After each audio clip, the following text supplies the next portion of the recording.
बदलते सामाजिक परिवेश में हमारी आदतें भी बदल रही हैं, खान पान के तरीके बदल रहे हैं, जिसके वजह से हम कई तरह की गंभीर बीमारियों के शिकार हो जाते हैं।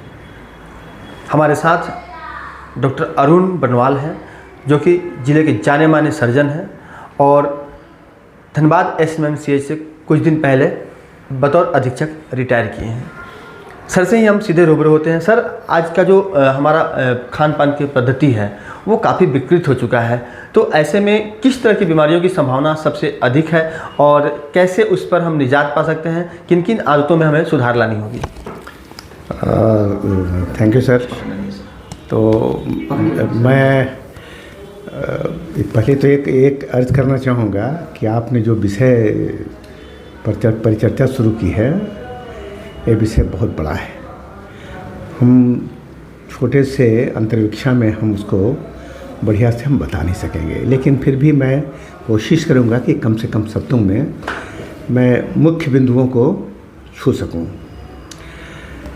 लाइफस्टाइल डिजीज यानी आधुनिक जीने के तौर तरीके के चलते लोगों की भागदौड़ बहुत ज़्यादा बढ़ गई है। उनके व्यापार का ऐसा मांग ही रहती है, उनके व्यापार की ऐसी मांग है या व्यापारिक प्रतिबद्धता है, व्यावसायिक प्रतिबद्धता है कि वो आदमी समय पर खा नहीं सकता है और घर से सवेरे निकल जाते हैं, बिना खाए निकल जाते हैं, दिन में खाने के लिए आ नहीं सकते हैं, तो उन्हें स्ट्रीट फूड खाना पड़ता है। स्ट्रीट फूड में जिस तरह का भोज्य पदार्थ इस्तेमाल किया जाता है, जैसे तेल घी जो इस्तेमाल किया जाता है, अक्सर बहुत ही एडल्ट्रेटेड रहता है, प्रदूषित रहता है। आप एक चीज़ देखे होंगे कि हाल के वर्षों में मधुमेह की बीमारी, जिसे डायबिटीज़ या सामान्य बोलचाल में शुगर कहते हैं, ये बीमारी बहुत ज़्यादा बढ़ी है। ये क्यों बढ़ी है? हमारे बाज़ार में जितने तेल हैं, तेल बेचने वाली जितनी कंपनियां हैं, एक दो को छोड़ करके सारी की सारी अपने तेल में, खाद्य तेल में वो लोग इंडोनेशिया और मलेशिया से लाए हुआ पाम ऑयल मिला देते हैं।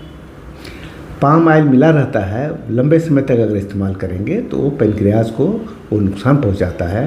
पेनक्रियाज का वो हिस्सा, आइलेट सेल जिसे हम लोग कहते हैं, जिससे इंसुलिन बनता है, उस हिस्से को ये धीरे धीरे एक मार देता है, जिसकी वजह से जो इंसुलिन उत्पादन करने की क्षमता हमारे शरीर की रहती है वो हमेशा धीरे धीरे घटती जाती है। मैं जब विद्यार्थी हुआ करता था तो शहरी आबादी में 0.5% के लगभग 0.5% के लगभग लोगों को शुगर की बीमारी होती थी। ग्रामीण क्षेत्रों में ये बीमारी करीब करीब अनजानी बीमारी थी। आज शहरी आबादी में कम से कम 4.5 से 5% लोगों को डायबिटीज़ की बीमारी है। ग्रामीण क्षेत्रों में भी 1-1.5% लोगों को ये बीमारी होनी शुरू हो गई। कारण सिर्फ वही है, वो पाम ऑयल मिलाया हुआ, ताड़ का तेल मिलाया हुआ, जो हम लोग प्रदूषित तेल इस्तेमाल करते हैं, उसके चलते हैं। घर से बाहर रहते हैं तो सस्ता होने की वजह से अधिकांश स्ट्रीट फूड वाले लोग वही तेल इस्तेमाल करते हैं। एक ही तेल को वो लोग बार बार इस्तेमाल करते हैं, काला हो जाता है, फिर भी उसी का इस्तेमाल करते हैं। तो गैस की समस्या भी उसी की वजह से होती है? बिल्कुल बिल्कुल। भोजन ठीक से नहीं पचता है, थोड़ा सा भोजन खा लेता है और दिन भर उसका पेट भरा भरा लगता है। इसके अलावा वो अपने भोजन में कभी सफाई बनाने में, आप तो जब दुकान में देखते हैं तो अच्छे शोकेस में सजा कर रखा रहता है, आपको टेबल में भी बड़ी सफाई से, बड़े अच्छे ढंग से आपको प्रस्तुत करता है। लेकिन वास्तव में जहाँ वो सामग्री रखता है, जहाँ भोजन तैयार किया जाता है, अगर वहाँ कभी रसोई घर में झांक के देख लें तो शायद आप फिर अब स्ट्रीट फूड नहीं खाएंगे। तो उसकी वजह से बीमारियाँ होती है। जो सब बोलते हैं पेट भरा लगता है, पेट में गैस है, ये क्या है? वो एडल्ट्रेटेड फूड खाता है। इसके अलावा प्रदूषित भोजन जिसमें अमीबेसिस होता है, जियार्डिसिस होता है, जिसकी वजह से आँख में हमेशा सूजन रहती है और पेट भरा भरा लगता है। और इसी से एक समय के बाद में अपेंडिसाइटिस की बीमारी होती है, कोलाइटिस होता है, डायवर्टिकुलाइटिस होता है, इस तरह की चीज़ें होती है। प्रदूषित और भोजन होने से कभी कभी एंटेरिक फीवर या टाइफाइड होता है। टाइफाइड का समय पे इलाज नहीं करने से जो कई बार आँख पूरी तरह गल जाती है, फट जाता है, आदमी का जीवन तक बचाना बहुत मुश्किल हो जाता है।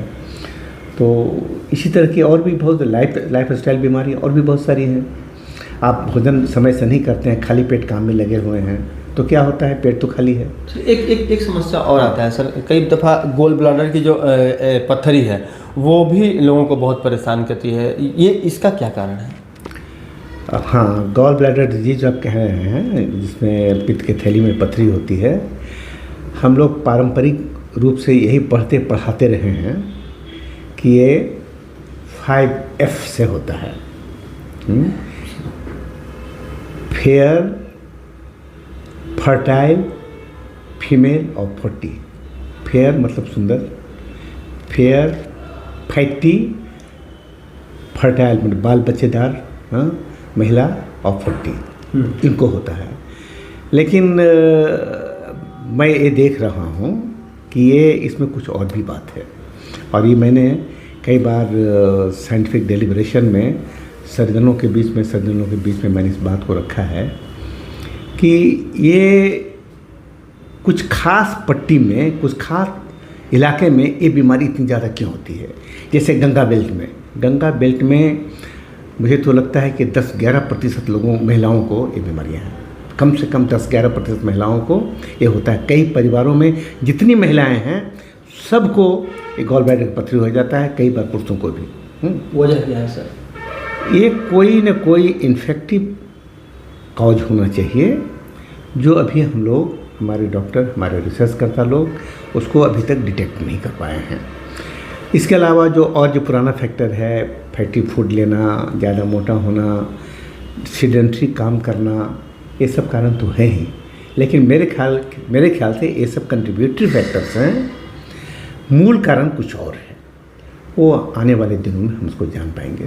सर कई दफ़ा चूँकि पेशेंट जब आपके पास आते होंगे तो कई दफ़ा देखने को मिलता होगा कि पेशेंट कई बार एडवांस स्टेज में पहुंचता है, जब तो उसको अल्सर या कैंसर तक की समस्या से जूझना पड़ता है, और जब आपके पास आता है, जब जांच कराता है तो पता चलता है अचानक उसको अल्सर या कैंसर जैसी बीमारी जो है उसने गढ़ लिया है। तो कितना जल्दी लोगों को सजग होने की आवश्यकता है और कितना जल्दी डॉक्टर के पास जाना चाहिए जब परेशानी हो तो? राजकुमार जी, आपने बहुत ही महत्वपूर्ण सवाल उठाया है।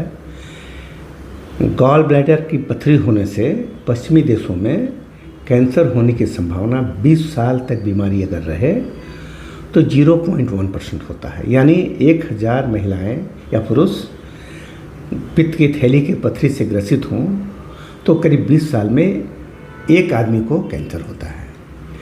मेरा दुर्भाग्य है, या हमारे देश का दुर्भाग्य है, कि हमारे यहाँ इसकी फ्रीक्वेंसी बहुत ज़्यादा है।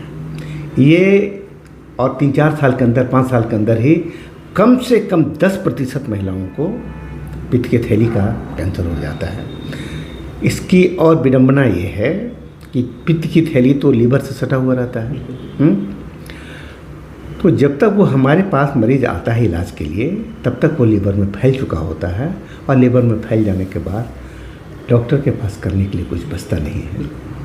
तो अच्छा, बहुत सारी बात ये है, बहुत बार क्या होता है कि महिलाओं को या पुरुषों को भी गॉल ब्लैडर स्टोन से बहुत सारे लोगों को दर्द नहीं होता है। मेरी समझ से दर्द ईश्वर के द्वारा इंसान को प्रदत्त सबसे बड़ी नियामत है। हमें जब दर्द होता है तो हमें पता चलता है कि हमारे साथ कुछ न कुछ गड़बड़ी है। तपते हुए तवा में उंगली चल जाती है, रोटी पकाते समय तो उंगली जलने लगती है, तो मुझे पता चलता है कि मैंने तवा को छू दिया, हम हाथ पीछे खींच लेते हैं। ये चिकित्सा के क्षेत्र में भी यही बात है। अगर हमें बीमारी के साथ पेट में दर्द होता है, या शरीर में दर्द होता है, ज्वर होता है, उल्टी होती है, ये सब चीज़ें होती है, तो हम जागरूक हो जाते हैं, सजग हो जाते हैं, और तुरंत हम चिकित्सक के पास जाते हैं और जल्दी से चिकित्सा करा लेते हैं। लेकिन अगर दर्द नहीं हो तो हम अक्सर उपेक्षा कर देते हैं। गॉल ब्लैडर डिजीज में भी ऐसा ही होता है। बहुत सारे रोगियों को पित्त की थैली का पथरी है, लेकिन दर्द नहीं होता है तो वो अपनी बीमारी की उपेक्षा कर देता है, उन्हें पता भी नहीं चलता। हाँ, उपेक्षा नहीं, जानने के बाद भी उपेक्षा कर देते हैं। बहुत सारे लोग जान नहीं पाते हैं, और कुछ लोग जान करके भी उपेक्षा करते हैं। नतीजा क्या होता है कि जब वो कैंसर होता है, तो गॉल ब्लैडर के कैंसर होने के बाद जब तक रोगी किसी भी डॉक्टर के पास पहुंचता है, उस समय तक वो बीमारी ऑलरेडी लीवर तक फैल चुका होता है, उसके बाद हमारे लिए करने के लिए कुछ बचता नहीं। सर क्या अपील करेंगे ऐसे लोगों से जो पेट की समस्या से लगातार परेशान रहते हैं, उनसे क्या अपील करेंगे कि कितना जल्दी उन्हें अपने नज़दीकी चिकित्सक के पास आना चाहिए?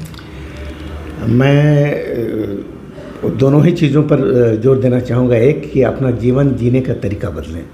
अगर व्यावसायिक प्रतिबद्धता के कारण अगर उन्हें घर से ज़्यादा देर रहना पड़ता है तो अपने टिफ़िन बॉक्स में, अपनी गाड़ी में एक टिफ़िन बॉक्स तो रख सकते हैं, रोटी पराठा या भुजिया लेकर तो चल सकते हैं, पीने का स्वच्छ जल तो एक बोतल लेके चल सकते हैं, और वो घर का बनाया हुआ, अपनी गृहलक्ष्मी का बनाया हुआ भोजन करें तो ज़्यादा खुशहाल रहेंगे। भगवान ने गृहलक्ष्मी पत्नी को ऐसे नहीं कहा है। तो आप ये काम करें। दूसरा काम कि स्ट्रीट फूड आप एकदम ही नहीं खाएं, किसी भी हालत में नहीं खाएं। जंक फूड से एकदम बचें। और अगर कुछ परेशानी रहे, इस सब कुछ होने के बावजूद अगर हो, तो आप किसी भी योग्य चिकित्सक के पास जा कर के उनसे परामर्श लें और समय पर इलाज करवाएं। तो न्यूज़ 11 स्कोप से जुड़ने के लिए सर बहुत बहुत धन्यवाद। बहुत बहुत धन्यवाद। मुझे अच्छा लगा कि आपके साथ जुड़े, आपने मुझे इस लायक समझा कि मैं कुछ। तो अभी हमारे साथ डॉक्टर अरुण बरनवाल जिन्होंने स्पष्ट कहा है कि आपको अगर पेट की कोई समस्या होती है तो क्या करना है, क्या नहीं करना है, किन की सावधानियों को बरतना है, आपको अपने घर के भोजन को कितना तवज्जो देना है, स्ट्रीट फूड से किस तरह से दूर रहना है, और अगर एडवांस स्टेज में भी आप अगर चिकित्सक के पास पहुंच जाते तो फिर भी एक ऑप्शन होता है कि आप कैसे वो आपको बचाने की कोशिश करते हैं। इस पर भी उन्होंने कई बातें बताई है। और सबसे बड़ी बात है कि बचने के इन्होंने कई तरह के सलाह दिए हैं कि क्या करें कि आप बीमारियों से बचे रहें। तो हम सर का बहुत बहुत धन्यवाद कहेंगे और कहेंगे कि लगातार आप न्यूज़ 11 स्कोप के साथ बने रहें और हम आपको इसी तरह से रोचक जानकारियों से लगातार इसी तरह से अवगत कराते रहेंगे। सहयोगी प्रभात के साथ राजकुमार जायसवाल, 11 स्कोप। धन्यवाद।